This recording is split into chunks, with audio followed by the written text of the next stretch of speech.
अखबार निकलता है उत्तरी भारत में, दैनिक जागरण, बहुत मशहूर, सबसे ज्यादा पाठक हैं उसके।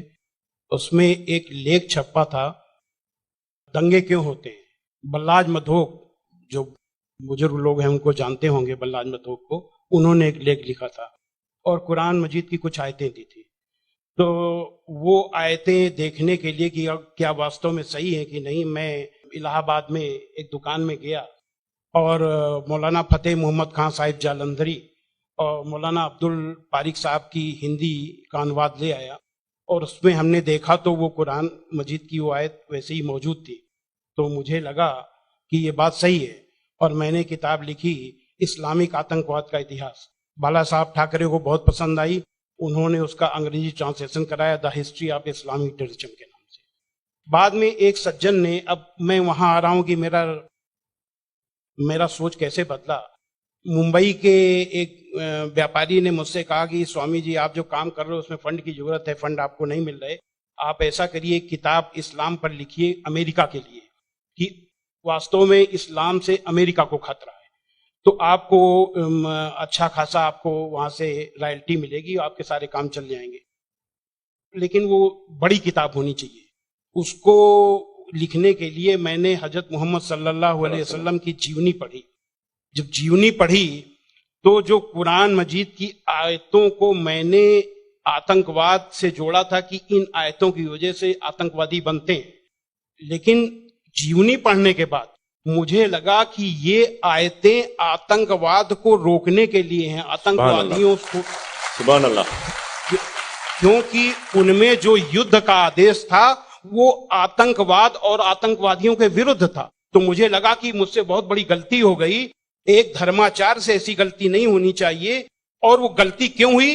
वो गलती का जिम्मेदार मैं नहीं था, उस गलती का जिम्मेदार अनुवाद करने वाला था, जिसने ये नहीं बताया कि आयत का मतलब कैसे समझें। किसी भी, हम यहाँ जो गैर मुस्लिम भाई होंगे उनको मैं बताऊं कि आयत का मतलब समझने के लिए जरूरी है कि आयत क्यों और किन परिस्थितियों में आई। ये जब जानेंगे तभी सही अर्थ मालूम होगा। तो ये जानने के बाद मैंने एक दूसरी किताब लिखी, इस्लाम आतंक या आदर्श, यानी इस्लाम में आतंक नहीं, आदर्श ही आदर्श है। और इसका हम दूसरा उदाहरण और हम दे रहे हैं क्योंकि हमने एक दूसरी किताब भी लिखी है। एक बार मैं जा रहा था, अभी थोड़े दिन की बात है, तो एक सज्जन से मेरी बातचीत होने लगी। मैंने कहा इस्लाम में आतंकवाद है ही नहीं। तो उन्होंने क्या किया, अपने मोबाइल में दिखाया एक इंटरनेट से कि आज से 100 साल पहले ब्रिटिश पार्लियामेंट में एक भूतपूर्व जो प्रधानमंत्री विलियम ग्लैडस्टोन थे, उन्होंने कुरान मजीद को लहराते हुए उसके बारे में कुछ नेगेटिव चीजें कही थी। तो मुझे बिल्कुल अपनी बात याद आ गई कि जैसे मैंने गलत समझा वैसे विलियम ग्लैडस्टोन ने भी गलत समझा, और उसके जिम्मेदार वो नहीं, अनुवाद करने वाले थे, क्योंकि उन्होंने सही अनुवाद उसको सही ढंग से एक्सप्लेन क्यों नहीं किया। तो मुझे लगा कि अब इस पर भी एक किताब लिखने की जरूरत है। तो मैंने एक दूसरी किताब लिखी है, कुरान जीने की कला। वो अंग्रेजी हिंदी में है, वो छप चुकी है जामिया नगर में, जो जमात इस्लामी के मरकज से छपी है। अंग्रेजी में इस्लाम एंड आर्ट ऑफ लिविंग के नाम से अंग्रेजी में भी छपेगी। अब इन सारी चीजों जो मैंने इस्लाम को देखा, कुरान को देखा, उसके हिसाब से मैं एक छोटे से निष्कर्ष पे पहुंचा कि इंसान में इंसानियत लाने के तरीके का नाम इस्लाम है। और ये जुमला नहीं है, ये जुमलेबाजी नहीं है कि मैं अपने तरफ से मैंने कोई एक मुहावरा कह दिया, एक जुमला फेंक दिया। ये बात दलील के साथ मैं बताऊंगा, और मैंने दलील के साथ देखा है। ये इंसानियत के दुश्मन है, काम, क्रोध, मद, लोभ, मोह, ये दुश्मन है। और कुरान मजीद में इन सब के लिए बहुत ही बड़ी बुराई बताया गया है और रोक लगाई गई है। पहले एक चीज हम काम को ले लेते हैं। काम यानी कि किसी भी महिला को, किसी भी औरत को अपनी बीबी को छोड़ करके और दुनिया की जितनी महिलाएं हैं उनको अपनी मां, बहन, बेटी समझना, ये कुरान में बहुत ही सख्ती से पालन करने के लिए कहा गया है। अभी तक आप लोगों ने देखा होगा कि जो गैर मुस्लिम भाई सुने कि किसी भी मर्द को देख करके औरत को अपनी निगाहें नीची कर लेना चाहिए। लेकिन कुरान का क्या हुक्म है? कुरान के सूरा 24 आयत नंबर 30 में है, ऐ मोहम्मद मोमिनों से कह दो कि वे अपनी गैर जो भी महिलाएं हैं जो उनको देख करके अपनी निगाहें नीची रखा करें और अपनी शर्मगाहों की हिफाजत करें। यानी जब सुभान अल्लाह, मर्द जब अपनी पत्नी के सिवा किसी को देखे तो आंख न मिलाए उससे, अपनी निगाहें नीची कर ले और मर्यादा में रहे। ये पुरुष के लिए ये बनाया गया नियम, और यही नियम औरत के लिए भी, दोनों के लिए वही नियम बनाए गए। ये नहीं कि केवल औरत के लिए। कहते हैं कि इस्लाम में औरत को दबाया जाता है, लेकिन मर्द के लिए कितना सख्ती से नियम बनाया गया। तो ये काम के लिए कितनी सख्ती की गई। क्रोध, गुस्सा के लिए सबसे पहले गुस्सा का तरीका इस्लाम में इतना आसान बताया गया कि देख करके मैं सबसे ज्यादा प्रभावित हुआ। कहा जाता है अगर गुस्सा अगर किसी का रुक जाए तो वो पूरा संत बन गया, साधु बन गया।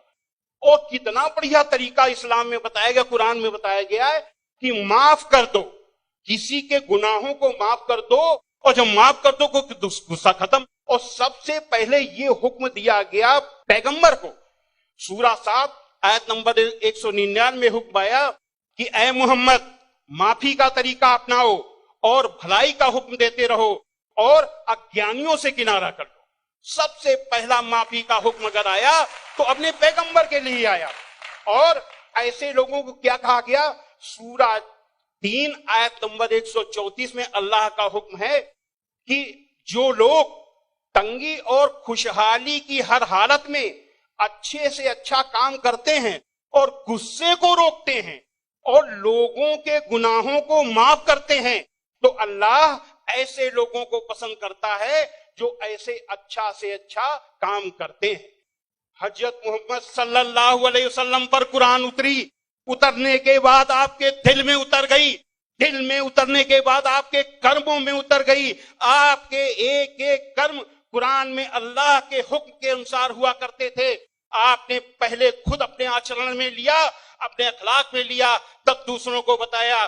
फतेह मक्का के दिन वो अबू सुफियान जो आपके खिलाफ मक्का की एक एक लड़ाई में आपका के खिलाफ नेतृत्व करते थे, जब वो सामने पड़े फतेह मक्का के दिन, तो हजरत मोहम्मद सल्लल्लाहु अलैहि वसल्लम ने कहा कि आज अबू सुफियान को माफी, और जो अबू सुफियान के घर में दाखिल हो जाए उसे भी माफी। आज जो अपने घर के दरवाजे बंद कर ले उसे माफी, जो मस्जिद में चला जाए उसे भी माफी। अब आप सोचिए, जिस मक्का में कदम कदम पे आपका विरोध था, कदम कदम पे आपके रास्ते पे रोड़े अटकाए गए, और जो 10,000 लोगों की फौज के साथ आप जब पहुंचे तो किसकी हिम्मत थी कि सामने होता? सारे के सारे लोग छिप गए। जब हजरत मोहम्मद सल्लल्लाहु अलैहि वसल्लम ने देखा कि कोई नहीं दिखाई दे रहा, तो बहाना बनाया माफी देने का। ये बहाना क्या बनाया कि जो यहां चला छुप जाए उसे माफी, जो वहां छुप जाए उसे माफी, जो वहां छुप जाए उसे भी माफी। यानी किसी न किसी बहाने सबको माफी, माफी, माफी और माफी।